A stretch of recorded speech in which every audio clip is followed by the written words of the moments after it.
The twig snapped under her foot. To the new treasury agent, it sounded like an ancient cypress splitting in half.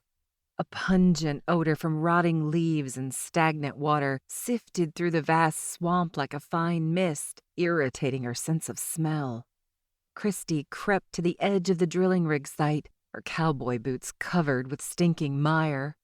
She peeked around a huge cypress to survey the activity. She could see little, only the rig with no one at its base. Kristi shifted her weight, trying to decide whether to venture closer. The decision was made for her. "Hold it right there. Don't move," a gruff voice commanded.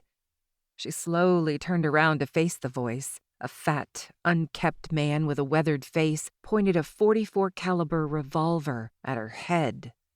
She raised her hands. "Let's stay calm. We don't want to get anybody hurt." "What are you doing here?"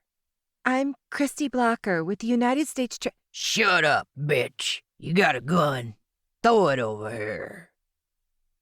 Kristi had no choice but to comply with the dirty Cajun. "Now your phone. Don't want you hitting any of those buttons." She reached into her coat pocket and grabbed her iPhone. The blue screen illuminated the space between them. Kristi tossed the phone over her nemesis in a high arc. The blue light streaking overhead enthralled the yokel. In a fraction of a second, Kristi pulled the .22 Derringer from her boot and fired. She stood, mesmerized by the small hole in the man's forehead. When he finally fell, her stomach roiled. Unable to keep the bile down, she retched violently next to the dead Cajun. Wiping her mouth, Kristi stared at the man she had killed. Then she felt the crushing blow at the base of her skull.